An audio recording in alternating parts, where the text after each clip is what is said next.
ये जाने कि भारत पर्वों का देश है, त्योहारों का देश है।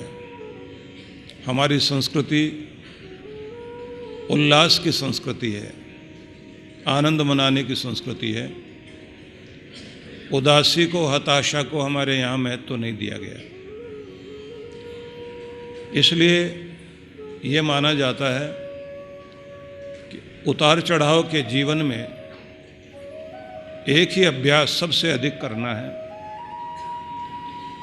कि जल्दी से जल्दी अपना बैलेंस बना लिया जाए, संतुलन बना लिया जाए और अपने अंदर अपनी खुशी को ढूंढा जाए। आप लोग जानते हैं, दो तरह से दो शक्तियां इस दुनिया में काम करती हैं, एक बाह्य शक्ति, एक आंतरिक शक्ति। आंखों में भी ज्योति होनी चाहिए और बाहर भी लाइट होनी चाहिए, तो हमें ठीक से दिखाई देता है।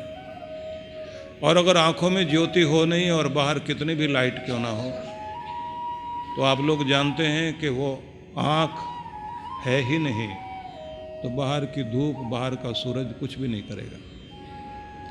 और अगर बाहर बिल्कुल अंधेरा हो और अंदर आंख ठीक काम करती हो, तो भी बात नहीं बनेगी। आंखें होते हुए भी हम अंधे जैसे हो जाते हैं। तो बाहर का वातावरण, बाहर की परिस्थिति, बाहर की व्यवस्था, बाहर का सिस्टम भी ठीक करना जरूरी है। लेकिन अगर अंदर से आपके आंख में ज्योति ही नहीं है, मतलब अंदर से आप खुश नहीं हैं, आपका चिंतन सही नहीं है, आपकी सोच ठीक नहीं है, आपका मन और मस्तिष्क ही बुझा हुआ है, तो बाहर का वातावरण कितना भी अच्छा क्यों ना हो, तो भी आप अंधों की तरह अपना जीवन अंधेरे में ही बिताएंगे, दुख में बिताएंगे, निराशा में बिताएंगे। इसलिए दो चीज़ें जरूरी है। बाहर भी वसंत आना चाहिए, होली वसंत का त्यौहार है, तो अंदर भी वसंत आना चाहिए, बाहर भी वसंत आना चाहिए। मतलब अंदर भी होली आनी चाहिए और बाहर भी होली आनी चाहिए। जब अंदर होली आती है तो बाहर होली का आनंद बढ़ जाता है। और अगर आप अंदर से दुखी बैठे हुए हैं तो त्योहार आते रहेंगे, जाते रहेंगे, आपकी जिंदगी में त्योहार नहीं आएगा। आपने हर चीज का प्रशिक्षण लिया है, लेकिन जिंदगी साधने का प्रशिक्षण लेना जरूरी है। जिंदगी साधने का मतलब होता है, इंसान ने जैसे घोड़े साध कर उन्हें अपने काम में ले लिया, हाथियों को साधा, उनको अपने काम में ले लिया। इंसान हाथियों से भी ऐसे काम कराता है जैसे नौकरों से कराता है। घोड़ों से, गऊ से, बैल से, भैंसे से, अनेक तरह के जानवरों से काम करा रहा है। यहां तक कि बंदर को बैठाकर चांद में भेज दिया। अभी एक वायरस भेजा जा रहा है ऊपर कि मंगल ग्रह में उसको भेजा जाए तो वो पानी नहीं हो या बर्फ में जम जाए या गर्मी बहुत हो, सूख जाए, फिर उसको पानी डाल दिया जाए तो फिर वो चलने लग जाए।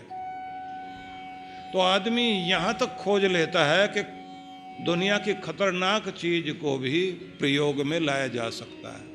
हम लोगों को साधने की आदत है, ट्रेंड करने की आदत है, हर एक से काम ले सकते हैं। बिना प्रशिक्षण के आप जानते हैं कि जानवर आपके काम नहीं आता, इंसान काम नहीं आता।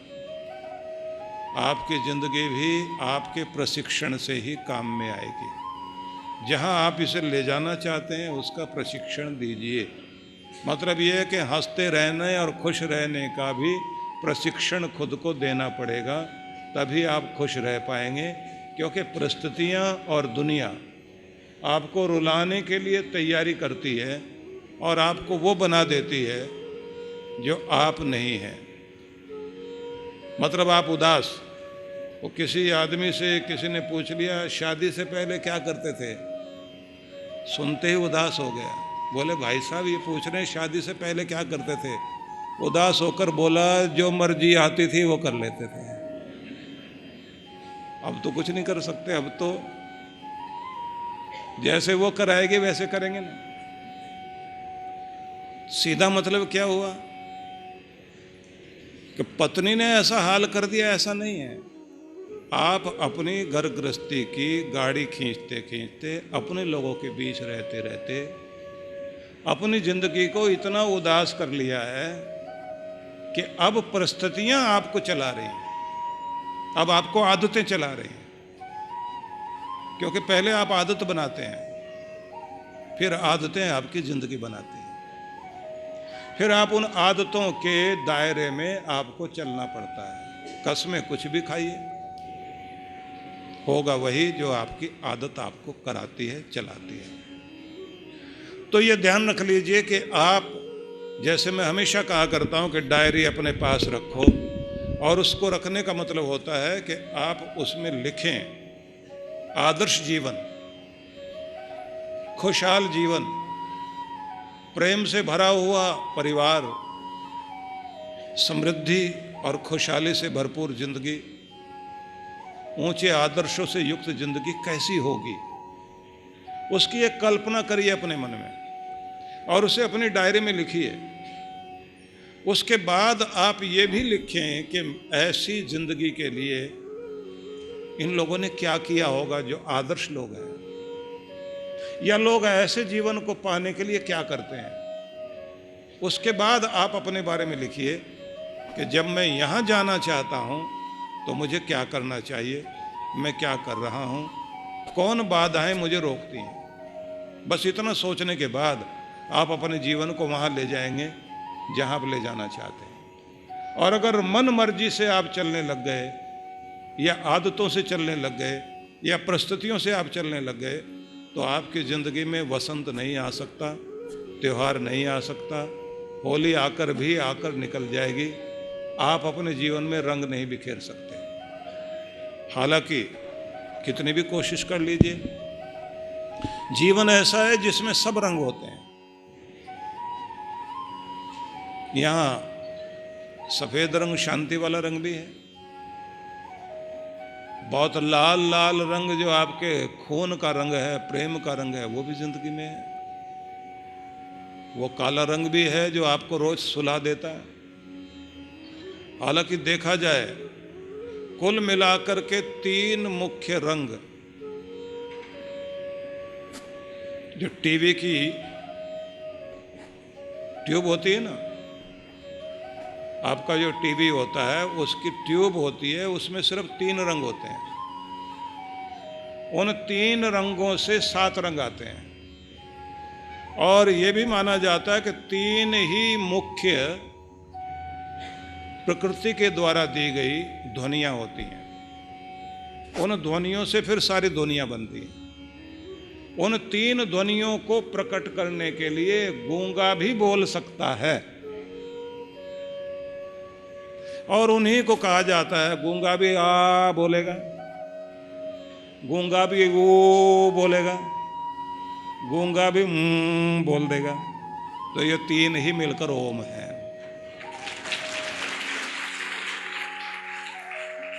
और 3 ही मिलकर त्रिदेव हैं। देवताओं की पूजा करते हो ना आप लोग, तो ये त्रिदेव ब्रह्मा विष्णु महेश, आपके प्रत्येक मंत्र से पहले 3 का ही उच्चारण करना होता है। और सोच समझकर हमारे ऋषियों ने परंपरा रखी। एक तो होती है ना कि कहीं भी आप कुछ किसी को भी देवता मान लें। पत्नी समझा रही थी हरियाणा में एक व्यक्ति को, अपने पति को, वो देवी देवताओं की भी पूजा कर लिया करो, और वो हुक्का पी रहा बैठा हुआ। चौधरी, ये हुक्का छोड़, देवी देवताओं की सुबह सुबह पूजा कर लिया कर।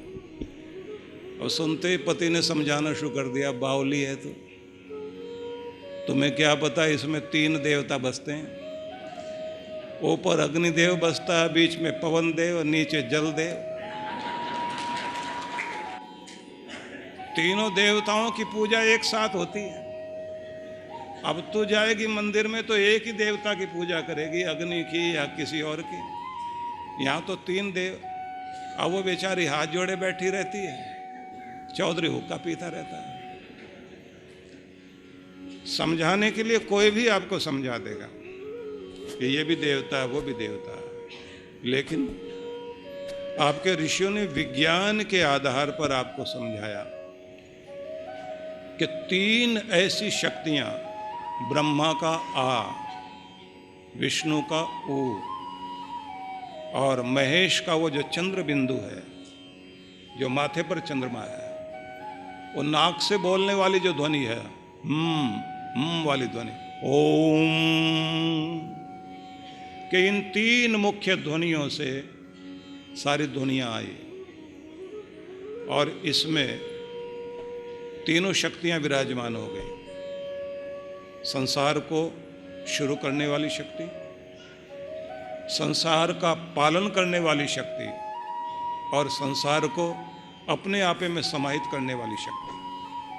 आपके यहाँ तीनों शक्तियों को माना गया है कि वो एक में आ गई, इसलिए शिवलिंग में भी तीनों शक्तियाँ हैं, ओंकार में भी तीनों शक्तियाँ हैं। जब आप इन 3 ध्वनियों का उच्चारण करते हैं या तीनों को एक साथ मिलाकर जब उच्चारण करते हैं, तो ये ध्यान रख लीजिए कि आप परब्रह्म परमेश्वर से जुड़ जाते हैं। हमारे जीवन में 3 रंग मुख्य रंग हैं जिनसे सारे रंग आ जाते हैं, लेकिन इन 3 रंगों को 7 रंगों में बांट लीजिए। 7 रंग मिलकर के आपके जीवन में धूप बनकर आती है। सूरज की जो 7 किरणें, सूरज की धूप में जो 7 रंग हैं, वे जब इकट्ठे होकर आते हैं तो आपके हर दिन धूप आती है, जिससे आपका जीवन चलता है।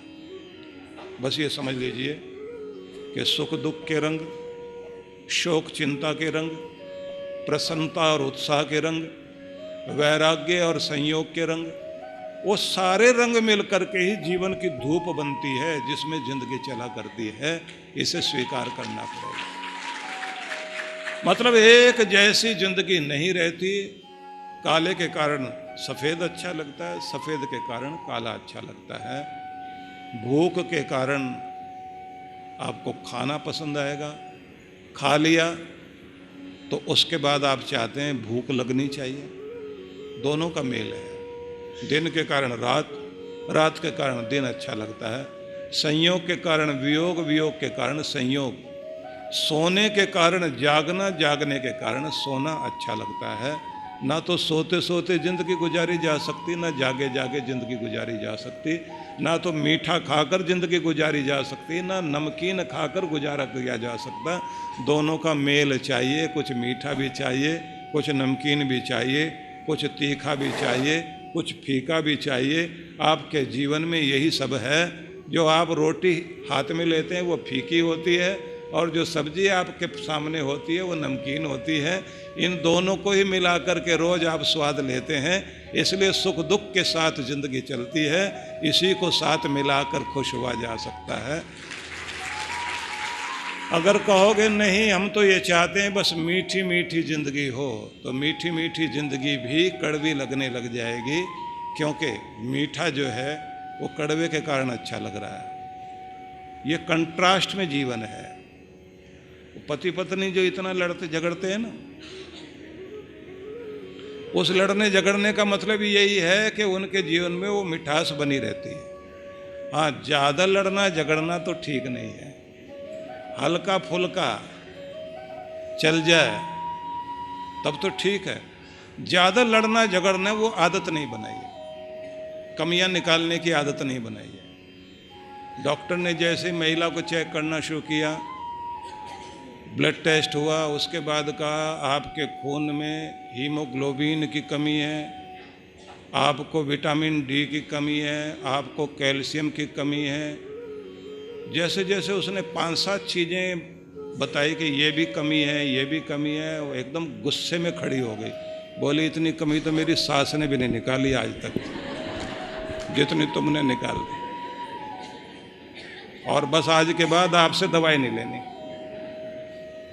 अब ये बात क्यों होती है? आदमी को हर जगह भला करने वाला आदमी भी चिढ़ाता क्यों है?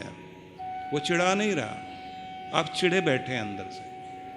जब आप इरिटेट रहते हैं ना, तो इरिटेट आदमी जिंदगी में कहीं भी जाएगा, किसी से भी बात करेगा, उसे लगता है ये मेरी मजाक उड़ा रहे हैं, ये मुझे परेशान कर रहे हैं।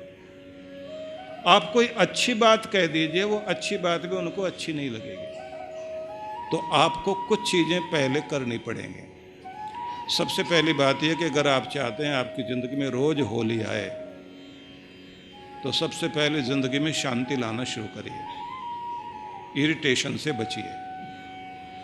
और कोई इरिटेट भी करता हो तो उसे भी दिल पर लगाने की ज़रूरत नहीं है, क्योंकि आप अगर खुश रहने की आदत बनाएंगे तो दूसरे की मजाक भी आपको प्रसन्नता देगी। और अगर आप अंदर से परेशान हैं तो कोई अच्छी बात भी बताएगा तो भी आपको गुस्सा आने लग जाएगा। तो सबसे पहली बात हुई, आपको शांत रहना सीखना चाहिए, मस्तिष्क को खाली रखना सीखिए। इसको ज़्यादा आप तनावग्रस्त रखते हैं और बहुत ज़्यादा सोचते हैं तो उस सोचने से आपको जीवन में कुछ भी नहीं मिलता, क्योंकि चिंतन हो चिंता नहीं हो, इसकी प्रैक्टिस करनी पड़ेगी। चिंता तो अपने आप होती है, चिंतन आपको सोच समझ के करना पड़ेगा। चिंतन का मतलब है कि आप खुद से मीटिंग करिए, कुछ पॉइंट्स लेकर के मेरी प्रॉब्लम कहाँ है उन्हें लिख लीजिए, फिर उसके ऊपर गहराई से चिंतन करें, विचार विमर्श करें, सलाह लें। उसके बाद दिमाग को खाली कर लीजिए कि इस बारे में सोच लिया गया, अब इस बारे में मैं इस तरह से ये कार्य करूँगा।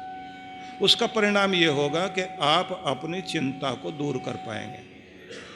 समाधान खोजना चाहिए, समस्या पर अटके मत रहना चाहिए।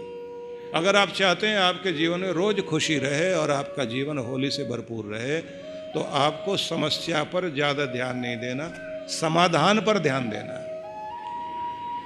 सॉल्यूशन ढूंढिए, उसका अंतिम परिणाम पर आप पहुँचें कि उसे हम कैसे प्राप्त कर सकते हैं। समस्या पर अगर आपका ध्यान ज़्यादा रहेगा तो चिंता भी बढ़ेगी, डर भी बढ़ेगा, और आपका दिमाग एक डर तक पहुंचने के बाद कुंद हो जाता, रुक जाता दिमाग।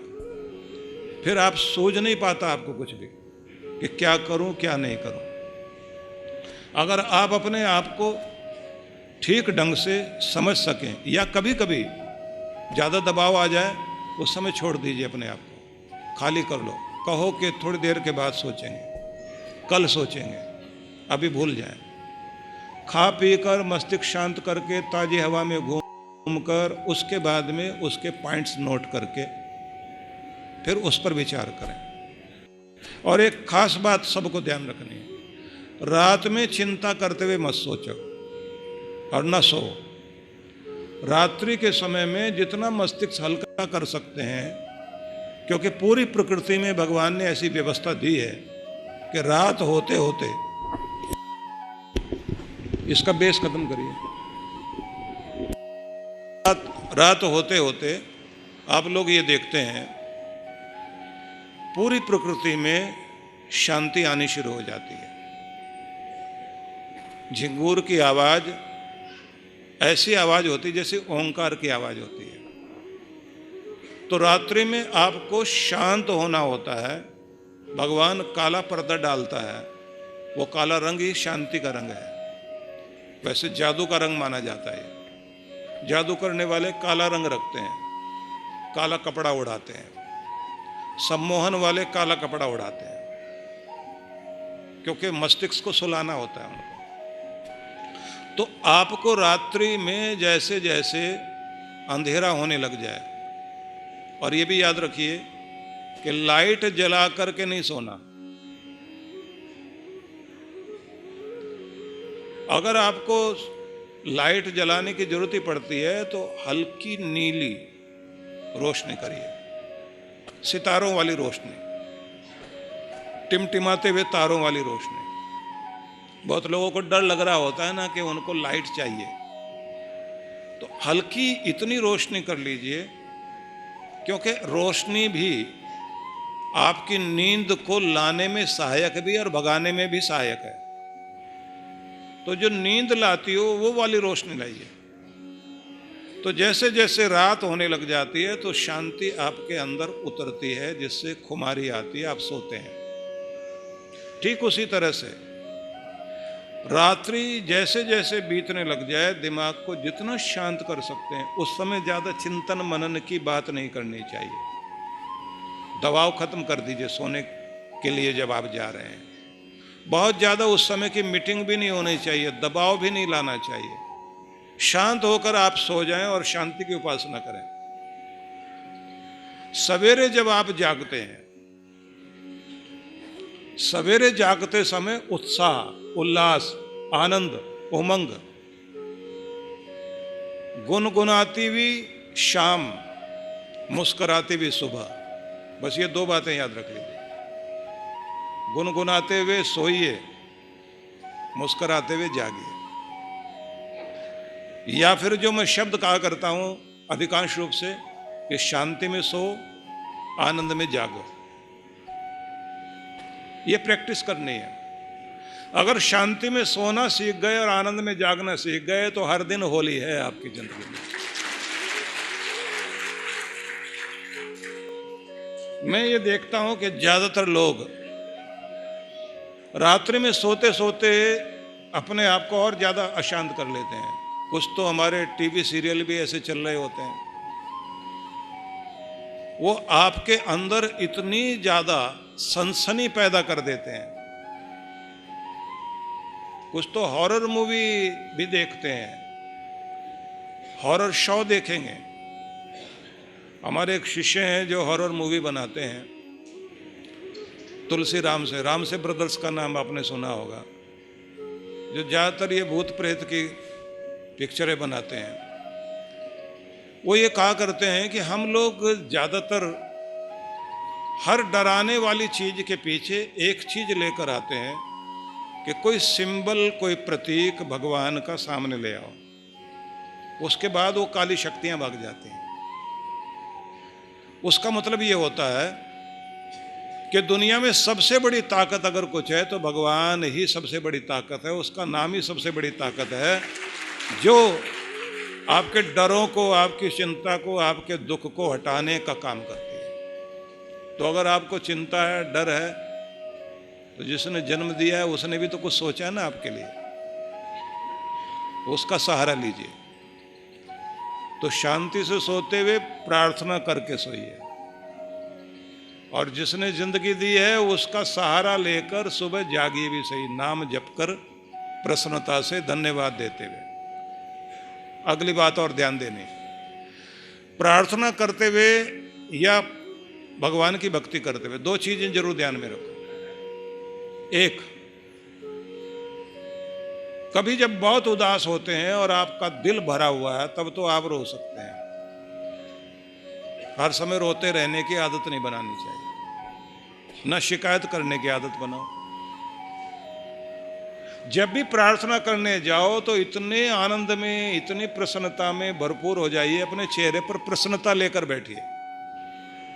प्रसन्नता लेकर बैठोगे तो उसी का आशीर्वाद और वरदान मिलेगा आपको। वो प्रसन्नता ही आपके चेहरे पर टिक जाएगी और वो जिंदगी में अंदर तक बैठ जाएगी। इसलिए प्रसन्नता लेकर प्रार्थना कीजिए तो प्रसन्नता आपको प्रसाद में मिल जाएगी। इसलिए अपने यहाँ संस्कृत में एक शब्द है प्रसाद, जिसका मतलब होता है प्रसन्नता।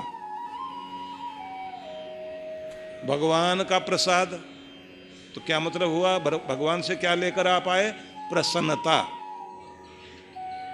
और अगर वो भी रोते रोते ही लेकर आए तो उदास गए थे, उदासी लेकर आ गए। हंसते मुस्कुराते हुए प्रार्थना करो।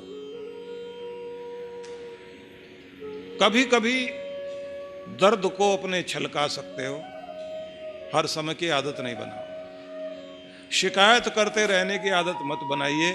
जो लोग शिकायती लोग हैं उनकी जिंदगी में कभी प्रसन्नता नहीं आ सकती। होली तभी आपके जीवन में काम करेगी जब शिकायत करना छोड़ दें, धन्यवाद देना शुरू कर दें, तो आपका जीवन आनंद से भर जाएगा। तो आपस में भी ये ध्यान रखना चाहिए, पति पत्नी भी, शिकायत करते रहने की आदत को कम करना है, एक दूसरे की कमी निकालने वाली आदत को भी कम करना है।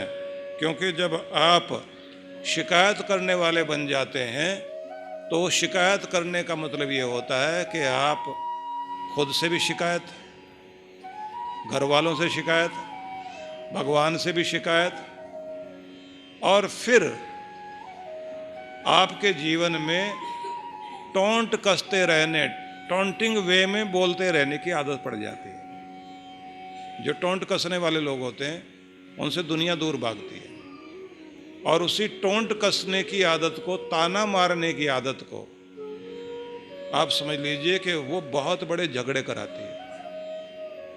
सारी जिंदगी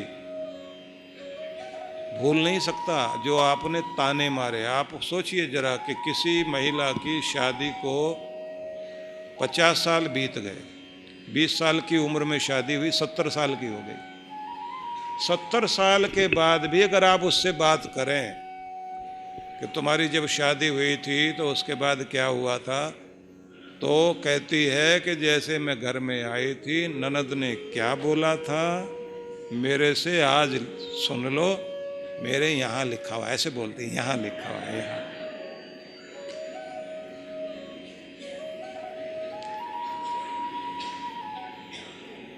जेठानी ने क्या बोला था, यहाँ लिखा हुआ, बहन यहाँ लिखा हुआ, ऐसे बताती।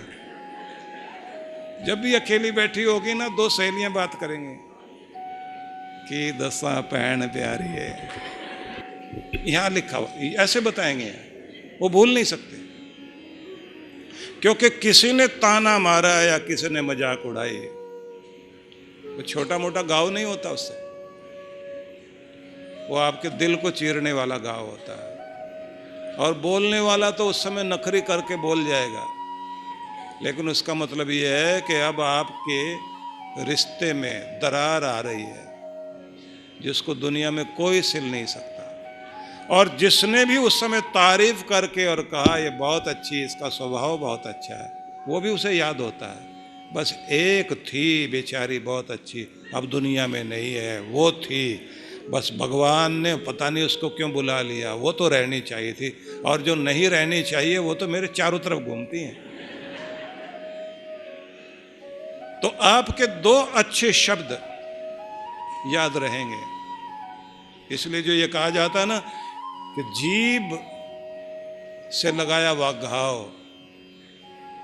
जिंदगी भर नहीं भरता, जबकि जीभ पर लगा हुआ घाव शरीर में सबसे पहले, कहीं भी घाव हो जाए वो बाद में भरेगा, जीभ पर लगा हुआ सबसे जल्दी भरेगा, पर जीभ से लगा हुआ घाव जिंदगी भर नहीं भरेगा।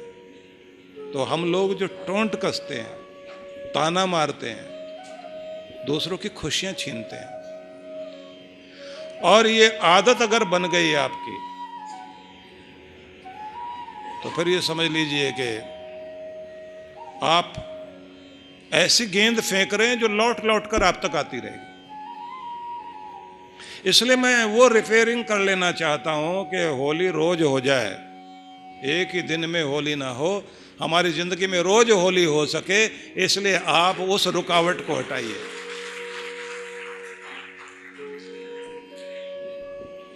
और जिनको मस्ती में जीने की आदत होती है ना, बहाना ढूंढते हैं हंसने का, और जिनको कमियां निकालने की आदत होती है, बहाना चाहिए उनका।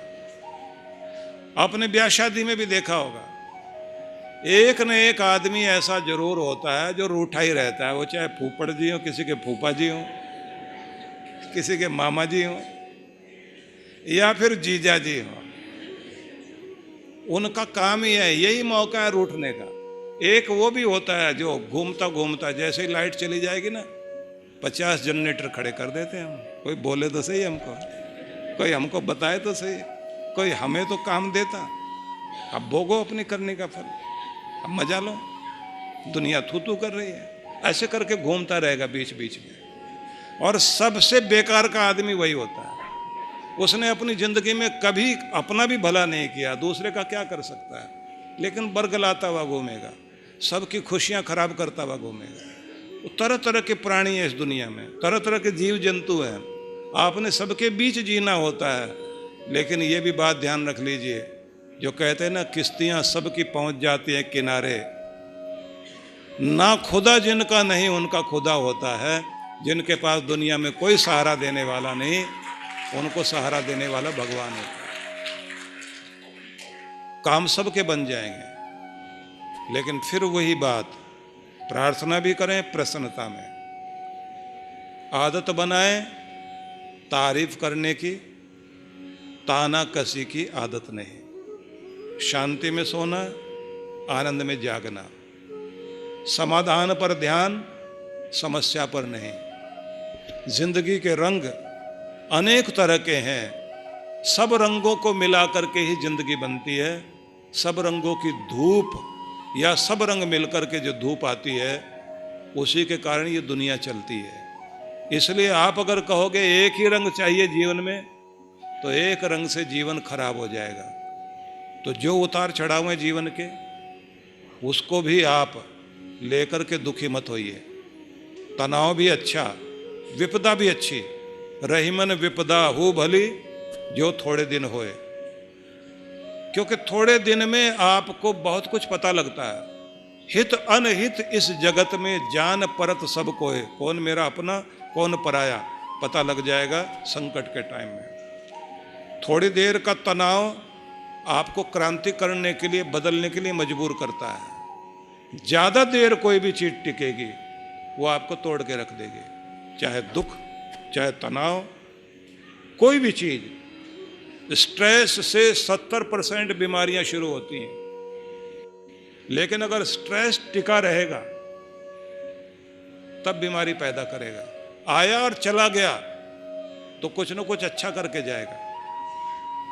थोड़ी देर के लिए तनाव आ गया ना, वो आपको कुछ न कुछ अच्छा देकर जाता है। लेकिन लगातार टिकना जो है स्ट्रेस का, वो आपके लिए खतरनाक है। इसलिए मैं ये कहूँगा, जीवन में सब रंगों की जरूरत पड़ती है। सब रंगों का होना, उसके लिए शिकायत नहीं करिए, उस चीज को टिका कर मत चलिए। अगली बात जो आपको ध्यान देनी है, वो भी बहुत जरूरी है, अपने आप को साधना, अपने आप को ट्रेंड करना। जहां आप अपने आप को ले जाना चाहते हैं, उसके लिए प्रशिक्षण देना शुरू कर दीजिए। लोग कहते हैं ना कि बुद्ध ने घर छोड़ा, सिद्धार्थ ने घर छोड़ा, बुद्ध बन गए। महावीर स्वामी ने घर छोड़ा, तीर्थंकर बन गए। इन लोगों का छोड़ने का मतलब कुछ और है। राम जी घर छोड़कर गए, तभी तो वो इतने तपस्वी और अवतारी पुरुष कहलाए। कृष्ण भगवान ने अपना जन्म स्थान छोड़ा, दूसरे स्थान पर गए, तो वहां जाते जाते उनकी 16 कला प्रकट हुई। एक अपने जीवन के कंफर्ट जोन से बाहर आए, डेंजर जोन में जाके खड़े हो गए। वहां जाकर उन्होंने अपनी शक्ति बनाई। जबकि मजाक वाले लोग अलग बोलते हैं। मजाक वाले कहते हैं बुद्ध ने घर छोड़ा तो कितने बड़े महात्मा बुद्ध बन गए, महावीर स्वामी तीर्थंकर बन गए, राम जी जो है अवतार बन गए, कृष्ण भगवान अवतार बन गए, मोदी जी ने घर छोड़ा तो प्रधानमंत्री बन गए, योगी जी ने घर छोड़ा तो वो जो है मुख्यमंत्री बन गए। घर छोड़ दो, निकल जाओ बाहर, कुछ न कुछ बन के रहोगे। लेकिन नहीं, आपने क्या सोचना है? आपने सोचना है कि वो अपने आराम वाले दायरे को छोड़कर खतरे वाले दायरे में जाकर खड़े हुए, अपनी आत्मा को शक्तिशाली बनाया। तो शक्तिशाली बनाने के बाद सर्व पूजनीय और सारी दुनिया के लिए आदरणीय बन गए। अगर आप अपने कंफर्ट जोन में ही पड़े रह जाओगे तो जिंदगी में कभी कुछ नहीं बन सकते।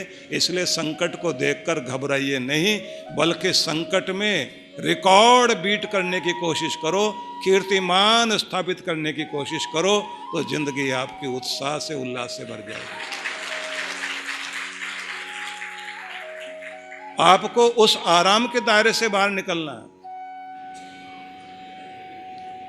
और बच्चों को आप देखते हैं ना कि आजकल एग्जाम्स हो रहे हैं, और अभी भी मैं देख रहा हूँ मेरे पास में पर्ची में लिख करके दिया हुआ, उसके लिए भी, इसके लिए भी, इसके लिए भी, मेरी ये सहेलियाँ हैं, मेरा ये भाई है, इसका भी एग्ज़ाम है, इसके लिए भी आप प्रार्थना कर देना, प्लीज़ प्लीज़, बस ये एकदम पास हो जाए, अच्छे नंबरों से हो जाए, क्योंकि हम आ नहीं सकते थे आशीर्वाद के लिए। पेन भेजा है, पेन पे हाथ लगा देना और 100 में से कम 98% नंबर दिलवा देना। और बहुत सारे नाम भी लिखे हुए हैं, इधर भी हैं, इधर भी हैं। लेकिन मैं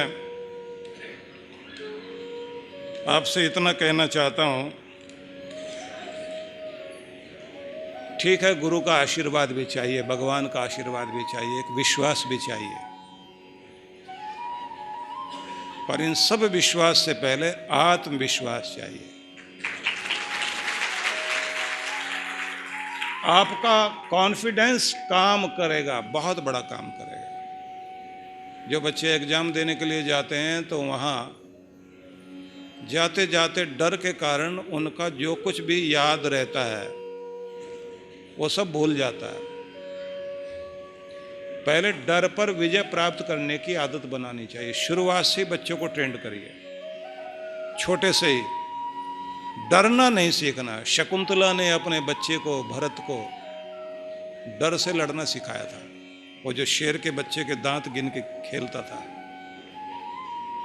बच्चों को डरों से खेलना, डर जीतना आ गया,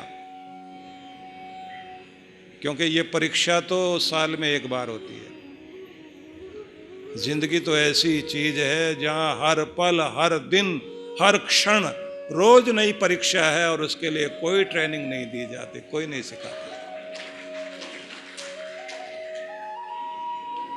वो लिखा हुआ था ना, एक बाबा ने लिख के रखा हुआ था, पर्ची वाले बाबा ने।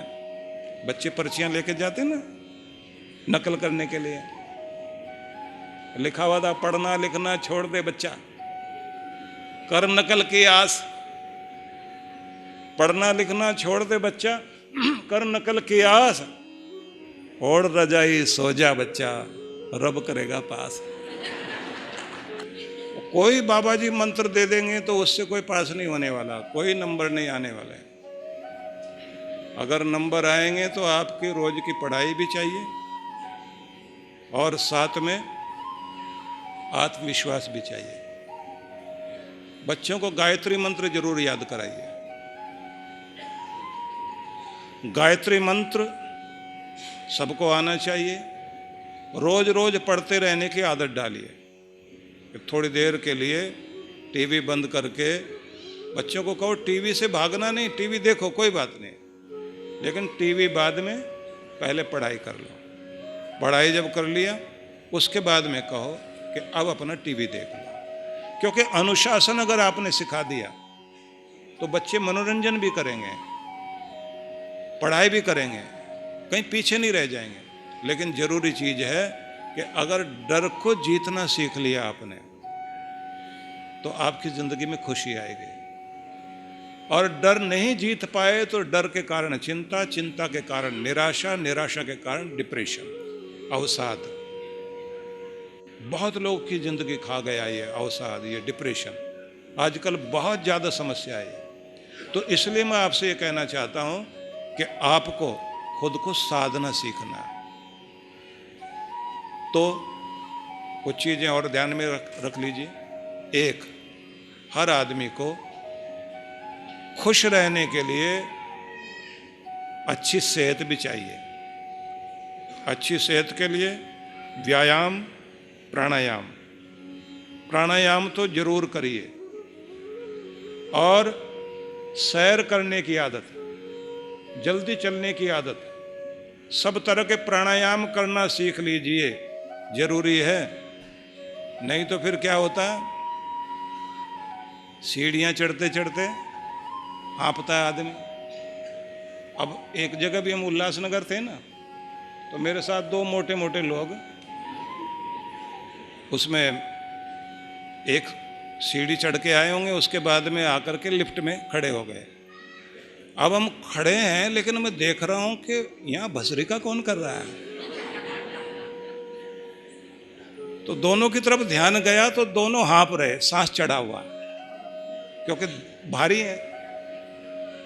तो मैंने कहा आप प्राणायाम करते हो क्या? बोले नहीं। मैंने कहा फिर आपका तो चलते फिरते भस्त्रिका हो रहा है। वो बोले क्या करें, 2-2 मिनट के बाद यह सांस चढ़ जाता है, थोड़ा सा चलें तेजी से तो सांस चढ़ जाता है, खाना खाते खाते सांस चढ़ जाता है।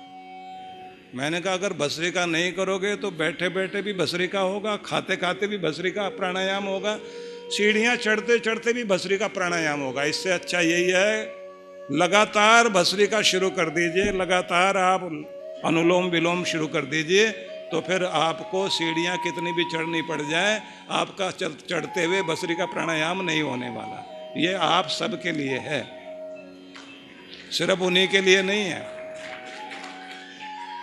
आपने देखा होगा ना, कई लोगों को जो है थोड़ी सी गर्मी लगी तो भस्त्रिका प्राणायाम, सांस चढ़ने लग जाता है ऐसे। और अगर कहीं लाइन में खड़ा होना पड़ जाए तो भी भस्त्रिका शुरू। फिर वही बात, जैसे वो पतला सा आदमी जो है पीछे मोटी महिला को बार बार बोलता था, बहन जी धक्के मत दीजिए, धक्के मत दीजिए, बहन जी धक्का मत दीजिए।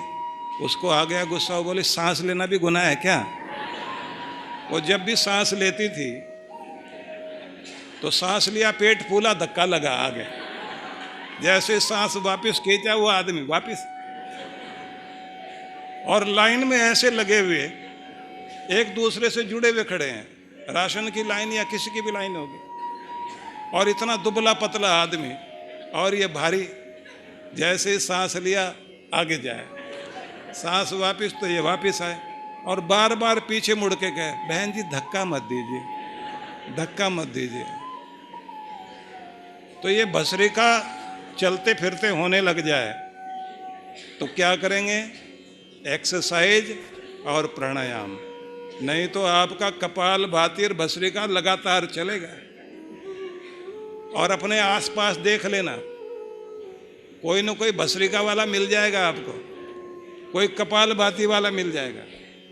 तो आज से अगर आप अपनी जिंदगी में होली लाना चाहते हो, क्योंकि गा बजा के तो सब अपने अपने घर चले जाएंगे, लेकिन जिंदगी भर आपके जीवन में होली रह सके, तो इसलिए आज जब आप यहाँ गुरु के दर पर आए हैं, कुछ न कुछ ऐसी चीज लेकर जाओ कि आपका जीवन सच में होली वाला हो जाए।